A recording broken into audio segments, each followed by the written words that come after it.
sandstorm. Ay, sandstorm. Snowstorm, yeah. So kanina, katulad na nakita nyo naman kanina sa videos, masyadong hindi ko kinaya yung snow, yung patak ng snow. Kasi talagang parang na ano yung mukha namin. Wala nang ulas. Basang-basa kami kanina. How was your makeup kanina, Ben? Ulas, babe. Umalis na lang ang makeup. Ano, natapos na. Parang kilapos. So we are only given half an hour para libutin itong waterfall na to, and I'll just give you a highlight of the place para makita nyo yung ganda ng Iceland, and sana ma-inspire din kayo na mag-travel dito, lalo na yung mga nasa Europe pa rin or nasa Italy. So punta lang kayo dito para makita yung ganda ng Iceland.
Summer, pwede kang bumaba dito. Meron siyang, kung ano, makikita niyo yung parang trails. Meron siyang trails sa baba. Ito. Ito yung part na to.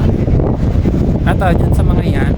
May nakikita kayong parang mga hawakan pababa. So ngayon kasi it's winter season, so hindi siya pwedeng puntahan baba. Pero during summer, pwede kang bumaba dyan para makita mo ng up close yung waterfall.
Hindi namin alam paano i-explain.